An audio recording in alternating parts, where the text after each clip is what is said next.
Vamos a definir el concepto de integral. Vamos a empezar con la integral indefinida, la cual definimos con este símbolo. Este símbolo significa la integral de una función f de x y se pone con esta notación que a lo largo del vídeo vamos a entender qué es lo que significa. Lo que estamos haciendo es encontrar una función primitiva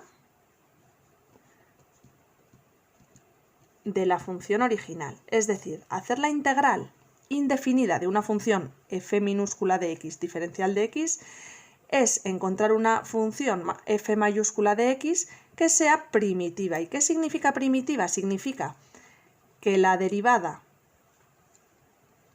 de esta función primitiva, acordaros que la derivada la podíamos poner así, la podemos poner de esta forma, diferencial de f de x respecto de x, la derivada de esta función va a ser lo que tenemos dentro de la integral.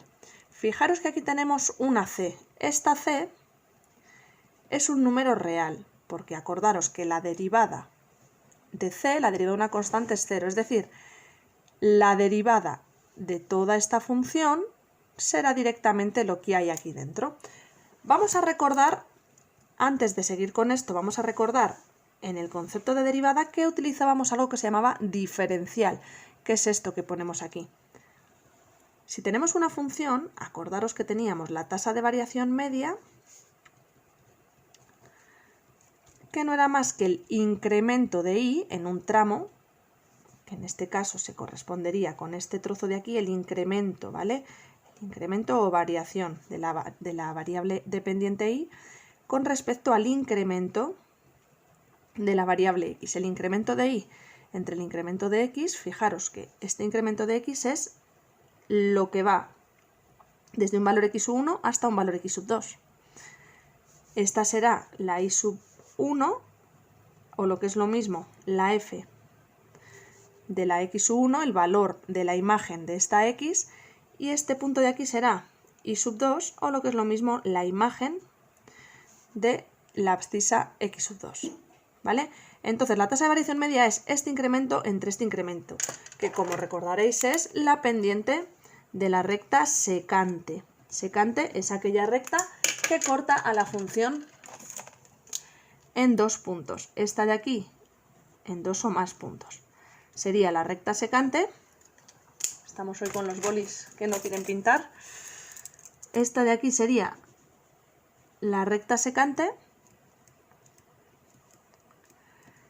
Y la tasa de variación media sería este incremento de y, o aumento o disminución, esta variación de y respecto a la variación de x. ¿Qué es lo que pasa? Que este incremento de x, que también lo podemos llamar h por darle un valor, si hacemos que este incremento sea muy pequeñito, vuelvo a dibujar la curva de antes y dibujo este incremento algo más pequeño, ¿vale? Esto es nuestro incremento de x, o lo que es lo mismo h. Aunque yo lo he dibujado relativamente grande, esto está representando dos puntos que están muy próximos, pero si los hago demasiado próximos se confundiría un punto con otro y no lo veríamos. Aquí seguiríamos teniendo este incremento de x y aquí seguiríamos teniendo este incremento de y.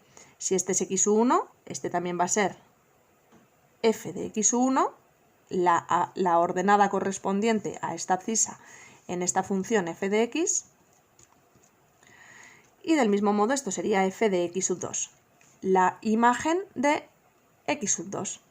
Fijaros que si estos dos puntos pasan de estar bastante separados a estar bastante juntos, la recta, en este caso, tal y como lo he dibujado, sigue siendo una recta secante. Sin embargo, cuando este incremento que hemos llamado h tiende a 0, cuando este incremento tiende a 0, entonces la recta, que inicialmente es una recta secante, se aproxima a la recta tangente. Es decir, lo que era una recta secante se ha transformado en una recta tangente, porque al ser este incremento entre los dos valores prácticamente 0, es como que este punto y este punto pasan a ser el mismo punto, ¿verdad? Esto lo definíamos para la derivada. De este modo teníamos la tasa de variación instantánea, que simplemente es el límite cuando esta h, este incremento, tiende a 0 de la tasa de variación media, es decir, de este incremento de y entre incremento de x. Acordaros que esto también lo podíamos poner como el incremento de y es la y del punto que esté al final, es decir, f de x sub 2 menos la y del punto que esté al principio, f de x sub 1, dividido entre x sub 2 menos x sub 1. Esta sería la tasa de variación media. Este punto x sub 2 también lo puedo poner como f. Fijaros que x sub 2 es lo mismo que x sub 1 cuando le he sumado h, ¿verdad?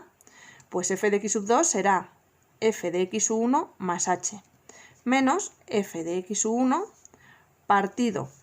X sub 2 es x sub 1 más h, menos x sub 1, se nos va el x sub 1 y nos queda h, o lo que es lo mismo, este valor menos este valor es el incremento, que es h.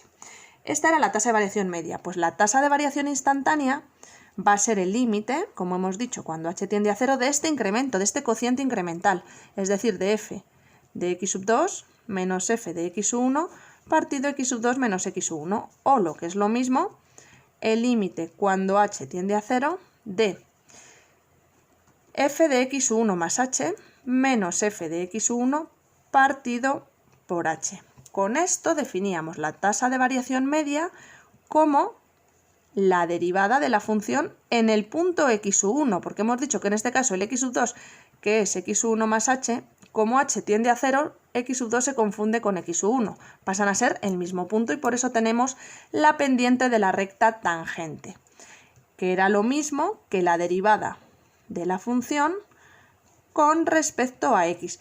Lo podíamos poner con esta notación, con esta o con algunas otras. Y en este caso, este cociente sigue siendo el incremento de y entre el incremento de x cuando estos incrementos son muy pequeñitos. Por lo tanto, cuando un incremento es muy pequeñito se llama diferencial, es decir, cuando dicho incremento tiende a 0, en vez de incremento de x lo llamamos diferencial de x. Diferencial de x, un trozo muy finito, una rodaja muy finita. Del mismo modo, esto pasa, este incremento de y va a tender a ser diferencial de y, es decir, un incremento muy pequeño de la variable y. Vale, por eso mismo, fijaros, vamos a volver sobre la definición de integral, que es en lo que estábamos, ¿vale? Habíamos dicho que estábamos buscando una función cuya derivada sea lo de dentro. Vamos a quedarnos con esta parte. La derivada de f mayúscula con respecto de x es f minúscula. La derivada de f mayúscula de x con respecto a x es f minúscula de x. Al fin y al cabo este diferencial es un incremento que aunque tiende a 0 no llega a ser. Este diferencial de x que está dividiendo lo puedo pasar multiplicando, ¿verdad? Diferencial de f de x sería f de x por diferencial de x. De esta forma puedo tener el diferencial de f de x, el incremento de f de x, como este producto de aquí, como el producto de lo que vale la función en ese punto por diferencial de x. Sin embargo, lo que quiero es encontrar la función completa. Entonces, el operador opuesto al diferencial, ves el diferencial como un operador.